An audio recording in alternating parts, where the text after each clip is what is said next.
అందరికీ నమస్కారం. ఇప్పుడు తెలంగాణ రాష్ట్ర ప్రభుత్వం రేవంత్ రెడ్డి గారి పరిపాలన ఏర్పడి 2 సంవత్సరాలు పూర్తయిన సందర్భంలో సంబరాలు చేస్తున్నారు. సంతోషం. సరే 10 సంవత్సరాల తర్వాత రాష్ట్రం విడిపోయిన తర్వాత కాంగ్రెస్ ప్రభుత్వం అధికారంలోకి వచ్చింది కాబట్టి సంతోషం. మీరందరూ సబ్స్క్రైబ్ చేయవలసిందిగా, షేర్ చేయవలసిందిగా కోరుతున్నాను. విషయం ఏంటంటే ఇవాటి వరకు కూడా ఇచ్చిన హామీలు ఏవి ఫుల్ఫిల్గా అమలు పరచలేదు. 420 హామీలు ఇచ్చారు, 6 గ్యారంటీలు ఇచ్చారు. అందులో భాగంగానే ఖమ్మం జిల్లా సత్తుపల్లిని జిల్లా ఏర్పాటు చేయడమని ప్రియాంక గాంధీ గారు వచ్చి వాగ్దానం చేశారు. కల్లూరులో భట్టి విప్లవారు గారు కూడా చేశారు. 2026 జనవరి నుంచి 2027 డిసెంబర్ దాకా భారత ప్రభుత్వం జనాభా లెక్కలు సెన్సస్ చేస్తుంది కాబట్టి ఈ లోపులోనే డిస్ట్రిక్ట్ ఫార్మేషన్ చేయాలా అనేది ఒకటి డిస్ట్రిక్ట్ ఫార్మేషన్ చేయాలంటే సత్తుపల్లి జిల్లాని ముందు ప్రాథమికంగా దాన్ని గెజిట్ నోటిఫికేషన్ విడుదల చేయాలా.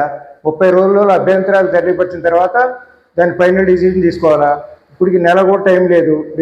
ఈ నెల రోజుల్లో దాన్ని అసలు ఊసేత్తట్లేదు. ఇన్ని హామీలు ఇచ్చారు. రాహుల్ గాంధీ గారు కొన్ని హామీలు ఇచ్చిండు, ప్రియాంక గాంధీ గారు ఇచ్చింది, సోనియా గాంధీ గారు ఇచ్చి ఎలక్షన్ ముందు హామీలు ఇచ్చిపోయారు. హామీలని వరకు ఇంప్లిమెంటేషన్ ఎట్లా చేస్తున్నారనేది వాటి వరకు ఆ పైన అధిక నాయకత్వం చూడలేదు, దాని మానిటరింగ్ చూడలేదు, దాన్ని ఇనాగ్రేట్ ఎట్టుందో కూడా చూడలేదు. వాటి వరకు కూడా రాష్ట్ర ప్రభుత్వం కూడా ఎవరికి వారు ఏమైనా తీరన్నట్టు ఉంది పరిస్థితి. అసలు కౌలు రైతులకు ఇవాళ వరకు ఎందుకు అమలు పరచలేదు కౌలు రైతుల వాగ్దానం అనేది ఒకటి. 4,000 రూపాయలు పెన్షన్ అన్నారు. ఎలక్షన్ ముందే రాహుల్ గాంధీ గారు వీళ్ళందరూ వచ్చే వాగ్దానాలు చేసింది. ప్రియాంక గాంధీ గారు జిల్లాది అన్నారు. సత్తుపల్లి జిల్లాను ఏర్పాటు చేయమని ఇక్కడ బోర్డంత డిమాండ్ చేస్తే అశ్వరాపేట సత్తుపల్లి నియోజకవర్గాన్ని కలిపి జిల్లాను ఏర్పాటు చేస్తే ఈ ప్రాంతం డెవలప్ అయింది, బోర్డన్ని ఎంప్లాయ్మెంట్ కవర్ అయింది, బహుళకంగా అన్ని సౌకర్యాలు ఉన్నాయి అనేది ఇక్కడ అప్పుడు డిమాండ్ చేసింది. ఆ వరకు అమలు పరుస్తామని కాంగ్రెస్ పార్టీ అధికారంలోకి వస్తే అన్నారు. వాటి వరకు అమలు పరచలేదు కాక అసలు దాని గురించి చూసి ఎక్కట్లేదు.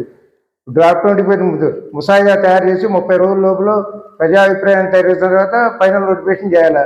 అది జిల్లా ఫార్మేషను. జనాభా లెక్కలు స్టార్ట్ అవుతున్నాయి జనవరి నుంచి.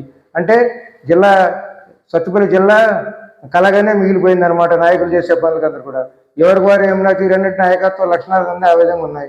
ఇష్టం వచ్చినట్టు చూసుకున్నారు. ఏసీబీ రైట్స్ విపరీతంగా అవుతున్నాయి. ఇప్పుడు అంటే పాలన దాని మీద పొట్టులేదు ప్రభుత్వానికి ఏమాత్రం ఉద్యోగస్తుల మీద. రోజుకొక ఎవరైతే రోజుకోటి కరప్షన్ కేసులు జరుగుతున్నాయి. అంటే ప్రభుత్వం కూడా అట్లా ఉంటుంది. కింద నాయకులు కూడా ఎవరంటే వాళ్ళు దోసుకుంటున్నారు. ఇసుక మాఫియా, మాఫియా, మట్టి మాఫియా రోజు నంబర్ ఆఫ్ ఉన్నాయి. ఆ మైనింగ్ అయితే ఇష్టం వచ్చినట్టు తయారు చేశారు. గ్రీన్ ఫీల్డ్ హైవే ఖమ్మం జిల్లాలో ఇష్టం వచ్చినట్టు చెరువులు మట్టి అంతా తవ్వారు, గుట్టలు తవ్వారు, దానికి పర్మిటే లేకుండా చేసి ఆ విధంగా చేశారు. అంటే ప్రభుత్వం అసలు పనిచేస్తుందా లేదా అనేది కూడా ఎవరికి తెలియటం లేదు. ఒక ప్రాజెక్టు 500 కోట్లు దుర్వినియోగం అయితే దాని గురించి కంప్లైంట్ పెడితే అసలు విచారణ లేదు కేంద్రం కానీ రాష్ట్రం కానీ. కేంద్రం దుర్యోధన పరిపాలనలో వాళ్ళు కూడా ఉన్నారు. వాటి వరకు కూడా ఏది ఫుల్ఫిల్గా అమలు చేయట్లేదు.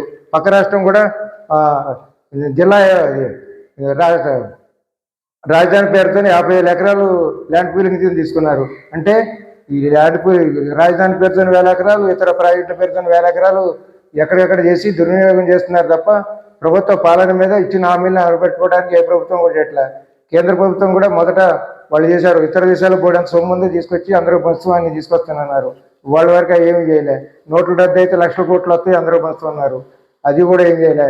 మొన్న ఎలక్షన్ అప్పుడు కూడా బోర్డని వాగ్దానాలు చేశారు. ఏవి కూడా ఇప్పటివరకు ప్రజలకు కాబట్టిన విద్యాపరంగా కానీ ఆరోగ్యపరంగా కానీ సౌకర్యాలు వాడి వరకు అమర్చపరచలేదు.